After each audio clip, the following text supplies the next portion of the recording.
Well, so welcome to the In the Name of Football podcast.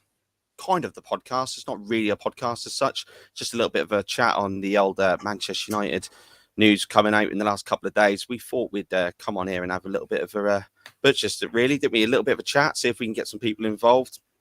So Ash, how you doing, buddy? You all right? Yeah, I'm good. Obviously, you're quite excited to talk about all this Manchester United news. There's obviously a few things to cover. So yeah, I mean, be good to get our thoughts and opinions on it. Yeah, well, obviously there ain't a lot of people there at the minute, but if you are joining us over from TikTok, this is the Deluded Gunner. I'm the United fan.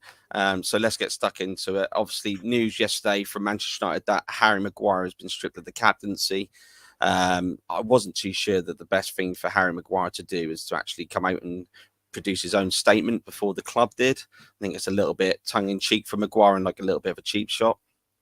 But yeah, ever since he was signed by Manchester United for 80 million, I think he has given his all for the club. He's not really been a bad player for the club, but I think he's never really recovered from the incident in Greece.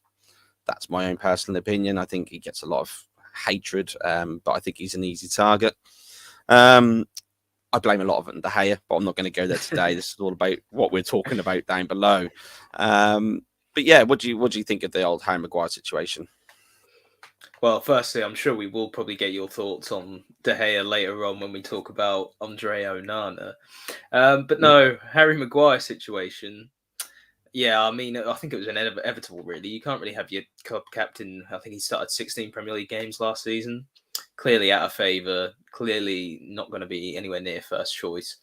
So, yeah, it makes no sense to keep him as captain. And so, I mean, I'm pretty, who will it be? Like Bruno Fernandes? Probably likely to come in, step in. I think he was the one who sort of took over the duty last year when Maguire wasn't playing. Yeah, well, like you just said, I think it's yes, I will. I think Bruno is probably the obviously number one choice to be the captain. Potentially Lisandro Martinez as well, as you can see on there. But yeah, potentially Martinez coming in and being. But I think Martinez will probably be the vice captain. Bruno will be the first choice. But I think we've just got to look at it when you got Luke Shaw being selected ahead of Maguire as well, like a left back being converted into a centre back, and he done really well there, a lot better than I think you could get out of Luke Shaw, Harry Maguire. To be fair with you, I think that's when your time is up, and I think Ten Hag has been quite ruthless with him, as he has in all his decisions. It's a bit like if you're a Manchester United player now and Eric Ten Hag starts bigging you up, you might want to watch yourself. I think it's one of them where it seems to be like Harry Maguire's integral to the team, gone. Ronaldo integral to the team, gone. De Gea, best keeper we've got, gone. Do you know what I mean? Just like he is so ruthless, and it's great to see finally we've got someone who can do that.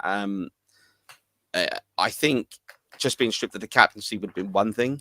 But the fact, like I said, and I'm repeating myself, that he's gone out and then produced a statement and put it out before United, yeah, I think that's a little bit naughty of him, and I think it's a little bit, I think he's basically he's lost his United career. That's the way I see it. You think that's I think it's the end of his career. Things I've read have said that he's willing to stay and fight for his place at United. I think he's certainly somebody who I don't know. I think he's got a bit of an ego. It can sort of take over at times. Like some of the comments he sort of made. What was it? He said sort of, "Oh, I've sort of started most of the games of Manchester United's run, so I must have made like sort of an impact, sort of thing." And his celebration, I think, was it for England when he scored, and it literally been terrible for I don't know how long, mate. And so you can sort of definitely imagine him doing those sorts of things, like a little jab back. But from a United point of view, I think you've got to be happy with like Ten Hag, as you say. He's like asserting his authority on the team. He's not having anything that he doesn't want. He's like, no, I don't want Maguire as captain. I'm going to drop him. I'm not going to play him. But then as long as his attitude's there and he's still willing to keep training well and fighting it for his place in the team, there's no reason why you can't be a third or fourth choice player. I think having him there for the depth is good, as I've said before. But again, there's similarities with sort of Arteta, isn't it? The whole thing with Aubameyang and Özil and things like that. Yeah. Just asserting his authority, saying, "No, this is my team. This is how things are going to be. You're going to do it how I want. If not, you're off," sort of thing. I think that's how he's going to be successful. So, fair play to Ten Hag. Yeah, absolutely. I think Ten Hag is literally just laying the foundations now, and it's like end of season. I've basically seen you all season, got to the end of the season with and coped with it, and I think now Yeah, it's about he's getting his targets in line. He's got Onana coming in, which we'll be discussing very shortly, and then he's obviously now looking. He's got Mason Mount in there as well, which obviously I think he wanted De Jong last year and Ericsson, which is why you saw him chasing both of them, and now that Mount, I think he realised De Jong was a bit far out of his reach, so he's gone for Mount. I think he's just now starting to lay them foundations even deeper. And I still think there is a big possibility of Harry Kane, because I think they're quite clever in what they're doing now. It's like Martinez last year. We let Arsenal do all the groundwork, and then all of a sudden, cheers very much. And like Malacia as well, I think there was someone that agreed with Malacia. We just stole in and took him. So I think Manchester United kind of let him buy and do all the hard work, and then we're just going to step in and potentially take Harry Kane. But that's for another story, I suppose. That's enough on Harry Maguire. I think the contract's up. I think his time at United is done. But the next news we'll talk about is obviously Marcus Rashford signing a new 5-year contract, which I am absolutely delighted about, because I just had this fear of the Saudis coming in and nicking him for like 15, 20 million with like 1 year left of his deal, and United just cashing in. And it was a fear of mine, to be honest with you. And I kind of put out a tweet today. It's like, you've got to keep your youngsters, especially your youth team. And that was a bit of a tongue-in-cheek dig at the old Chelsea fans losing Mason Mount, one of their own, sort of thing. But yeah, I think it's a great sign and a re-signing for Manchester United. Marcus Rashford on a 5-year deal. Absolutely delighted with that. Yeah. Yeah, I mean, there's absolutely no reason as to why you wouldn't want to keep him. He's done everything. He's been the player that everyone sort of thought he would be when he first burst onto the scene.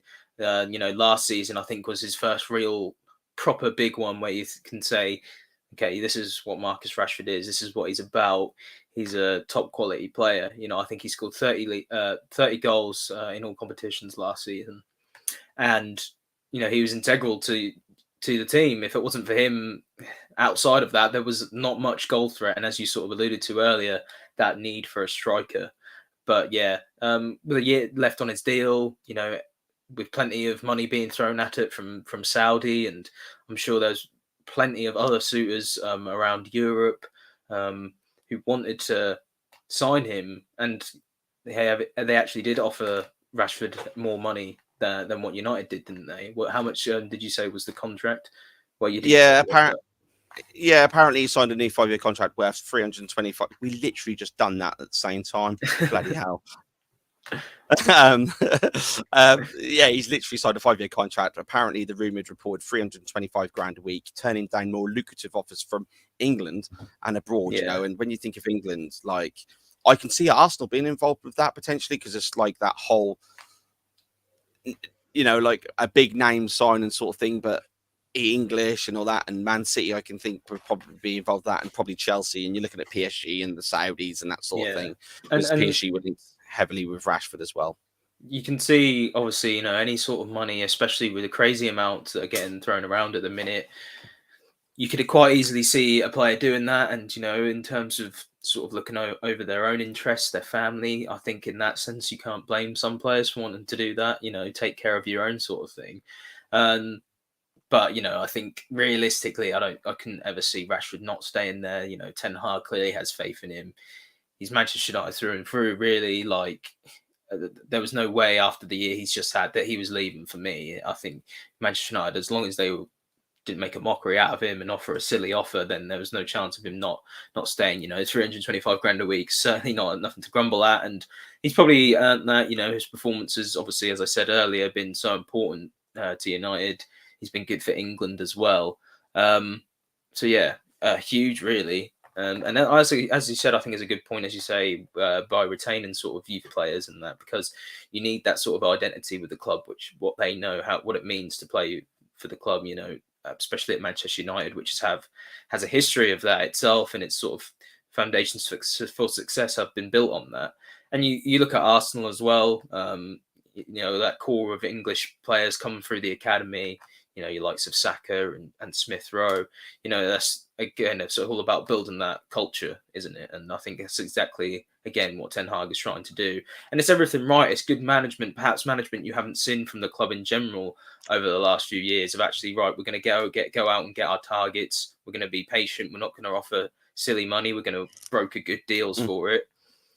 Yeah. Sign our players to new contracts. Don't lose any players. Don't lose them for silly fees. Not get in a situation where it's up in the air. Again, what Arsenal have been trying to do, new contracts for, Saliba, Saka and Martinelli. So again, it's all sort of running the club in a good way. And it seems to be that's where it's headed now that Ten Hag's there. You finally seem to be making better decisions in general, I think.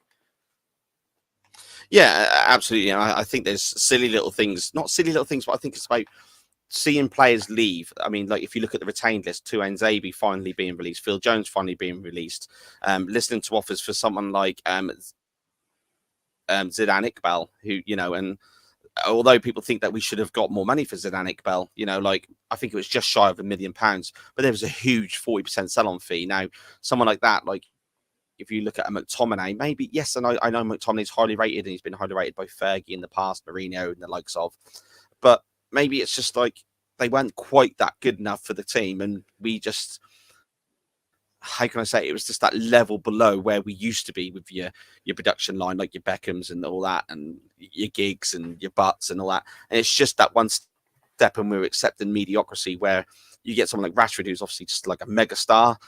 For me, I think he's, luckily for me, I stood by him through them difficult times. And I just said, look, you can quite clearly see it. It's mentally, there's something wrong with him, and he'll get back to it. And hopefully I was right, and we see the best of Marcus Rashford again. And I am loving the whole ruthlessness of what's going on at the club now. And hopefully, like if you get people like Hannibal Majebri, he's really well, obviously rated highly, and Kobe Manio as well, he's been really highly rated. And if they start to produce, then the door is shown to them, and that's where it needs to be ruthless. And we're not a club just handing out 15, 20 grand a week contracts to these youngsters, and we need to start bringing that winning mentality and the desire back into the young players, if that makes sense, where it's just not an easy handout for a contract. Yeah. No, it is starting to come, and you can see that, I think.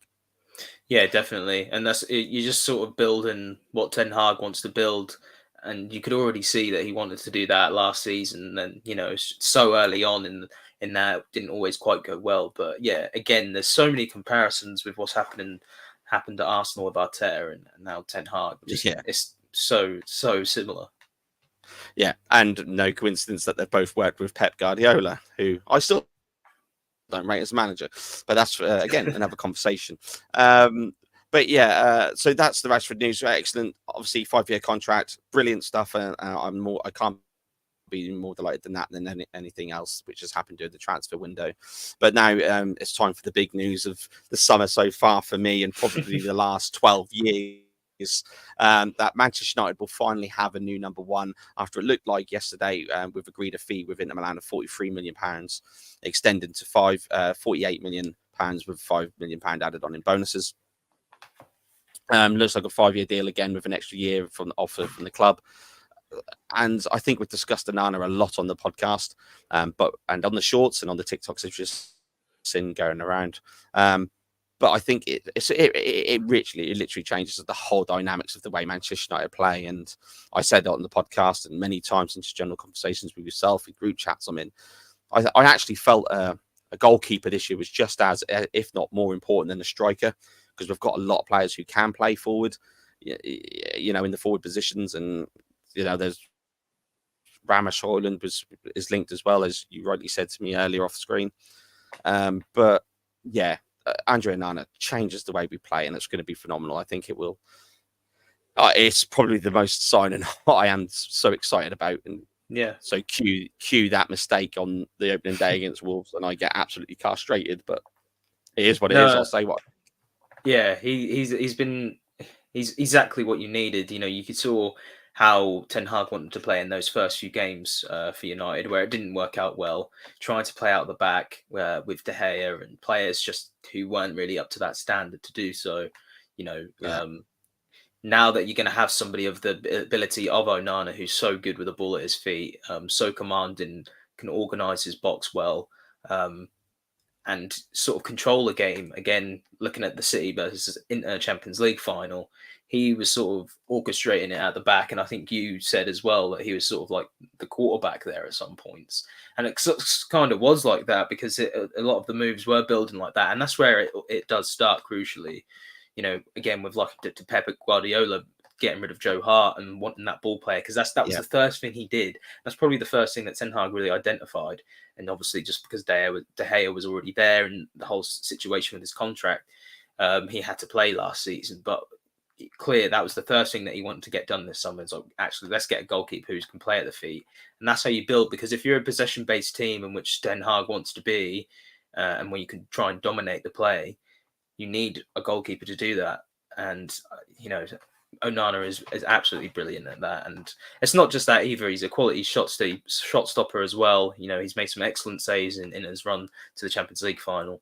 He's yeah. just an all-round wonderful keeper. And yeah, I think you're absolutely right. I think he's the guy who's going to be the main one that's going to elevate United to the next level, really.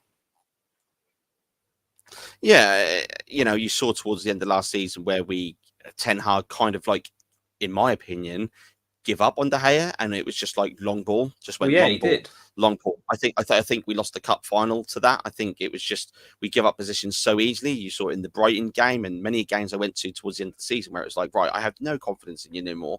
You are giving the ball away in ridiculous in ridiculous areas. You've got to go long, and And I have that then criticised changes the him whole to the dynamic, hill. doesn't it? Of course it does. Yeah, yeah, exactly. We don't have the players in the squad to go long ball and to play off, etc. Valverde, of course, for all of his trying, etc. Everything he produced for United, yeah, okay, it wasn't good enough. But he's only good enough as what he's getting. And De Gea, again, that goes into that decision making of how long to pass the ball. There's And only that's one thing that's probably why they who's brought in infinite. Weghorst, because he wanted to. He Yeah, knew he is had that to yeah, go long. yeah, yeah, 100%. And I just think, like we just said, I think it's the most crucial signing for Manchester United this summer. I don't think I actually think it was high above a striker, in my opinion. I just think we're never going to challenge again until we got a new goalkeeper. And it looks like that's finally been done. Personal terms shouldn't be an issue. Like we said, a 5-year deal with an extra 1-year option for the club as well. £43 million going up to £48 million again. And the biggest thing for me, United have not mugged off, because I don't think that's the correct word, because we obviously think he is worth that sort of money, but I think they've got the fee they wanted rather than paying more than they probably wanted, if that makes sense, and they've got it within their budget. If we look Yeah. at the budget of potentially 100 million, 7 million under budget, get rid of Maguire, etc., we've got 40-50 million pounds to go and spend on the striker. McTominay to probably go as well. Can see that easily being a double deal for McTominay and Maguire to go to West Ham easily. So yeah, there's plenty of money to be going around there. Fred apparently as well being linked with a £20 million plus move to like Turkey or Saudi Arabia or Fulham, in fact, in the Premier League. So yeah, there's plenty to look forward to as a Manchester United fan for me. I think it's certainly good and a good outlook, and I still maintain hope Harry Kane might walk through those doors. Well, let's quickly address that striker situation then, because as you said, the talk about is around 100 million budget. I think moves then elsewhere would have to be sort of facilitated with either the sales of your likes of Fred or Van der Beek or McTominay, etc. Yeah, I forgot about Maguire Van der even. Beek, to be fair. Or I've seen obviously a lot of deals included part exchange. Obviously, a lot of other clubs aren't too keen on that, like West Ham. I think that's why they weren't entertaining any sort of thing with Rice and part exchange for cash as well. But I was seeing, obviously, you mentioned him earlier as well, Rasmus Højlund from Yeah, Atalanta. Again, I think they've put a price tag of 100 million euros, which would be around 86.5 million. But the likelihood of that with United's budget is unlikely, even if you did sell those players. I mean, but then would you, if you were to then get Kane, it would sort of be a similar figure anyway. But I think you are going to have to shift those players, as we mentioned before. And I think it will either be Kane or Højlund, just based on the situation, what they can get done. yeah. You are right. A lot of it obviously does depend on who we actually shift out the door. Obviously, either one is going to cost a very similar money. I don't think Manchester United want to pay anywhere near the quoted mark from Atlanta for Højlund. And I'm not too sure whether that's a good move. I haven't seen enough of him, to be fair with you. I think we probably saw him play when we went to see the Milan Atalanta game. I'm pretty certain we did. But for me, I've always maintained that, yes, Harry Kane is a brilliant option. And I think he obviously leads you closer to the title, and would be stupid not to go for him in my eyes. And I think that's where I'm leaning towards the fact that United would, because if it turns out we just let him go to Bayern Munich, then that's ridiculous. Like, we haven't acted upon that when we need a striker. At least show some intent. I'm not too sure on Højlund. That's my thing, and I hope I do eat my own words and we get him in his bag. He's a bagsman. But yeah, it's a tough one. It really is for me. I don't know. If it's Kane, it's Kane. If it's Højlund, it's a bit of a... Well, you think it depends on where you think you are in the sort of project and what you're doing, like how far Ten Hag thinks you are. Because if you wanted to go and think that the squad is ready now, then yes, you could argue go and spend that money on a 29-year-old who's obviously world class, has done it in the Premier League so often. You could go and get him.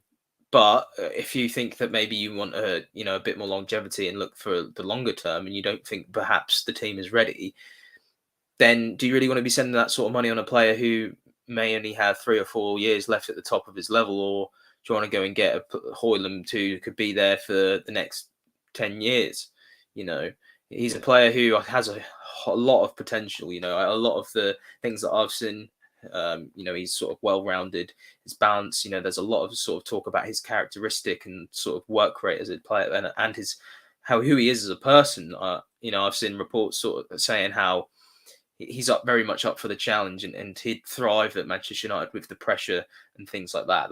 That doesn't faze him. He'd be willing to sort of take it on his shoulders, sort of thing. Again, you've got also another factor in the sense that he hasn't sort of had that big season yet. I think he scored 9 goals in Serie A for Atalanta last year. So he still potentially needs a year or so to develop. Maybe if he had another year in Serie A to develop, got that crucial game time, and he was able to score 15, 20 goals, then you say then get him. But then how much is his price going to be more? Is it then going to be even more after that?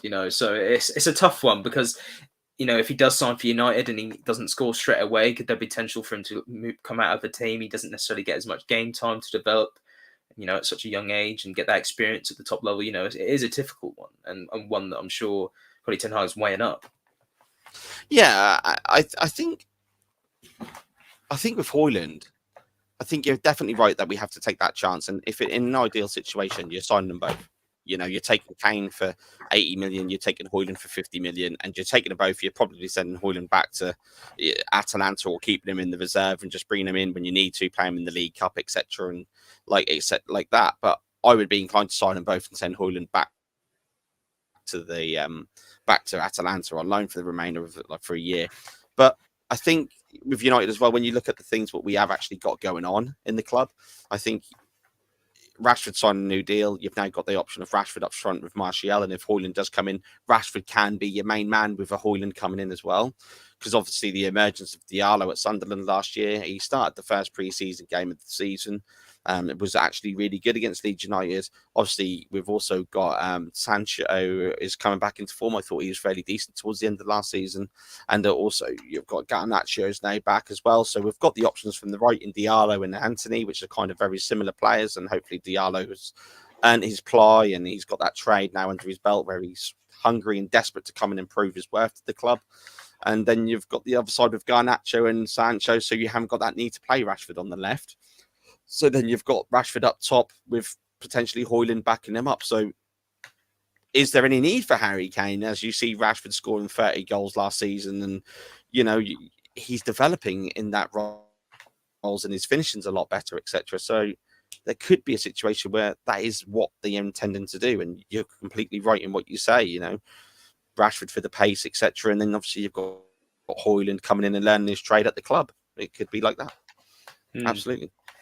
Yeah, it'll be interesting to see how it plays out. I don't think that's end of the business though. I think there'll definitely be a lot of moves, outgoings, and then same at Arsenal. Really, if there's some outgoings there, and I think we could see a lot more business happen.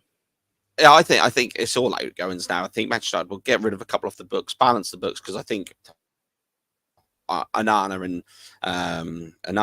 Mount are going to take up the majority of the 100 million, which they said, and then it's the sale of players will then allow us to buy a striker. So that's where I think the Fred, Maguire, McTominay situation comes into effect. Obviously, there's now been Fabrizio Romano has talked about Amrabat from Fiorentina, around about 25 million. They're looking at that, which is a steal. If you look at how well he performed in for Fiorentina in the World Cup, and Russ Budden, he was on the West Ham podcast the other night. Brilliant. Released the episode this morning. If you haven't seen that, get on that. Really good episode with Russ Budden, West Ham United fan from the West Ham network. But yeah, he was saying how Amrabat was the best player on the pitch for Fiorentina. So there's a lot there, but I think now it's all about the outgoings. There's a guy as well, centre back. I always forget who we are linked with. It's the Monaco centre back, Dasani, is it? I think that's how you say his name. He's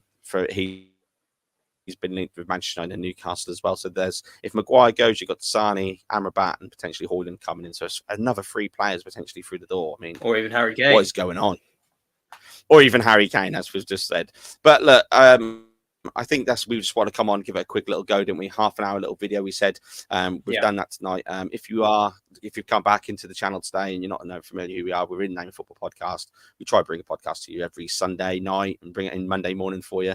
We talk about all things football over here. Manchester United, Arsenal, Liverpool, Newcastle, Tottenham, the whole works. That is what we talk about. It's not just Manchester United and Arsenal, although it's what it seems from the TikToks and shows and stuff. It's not what we are. But that is all we have time for tonight. We'll probably, if there's anything breaking news which we think is worth talking about, we'll jump on here.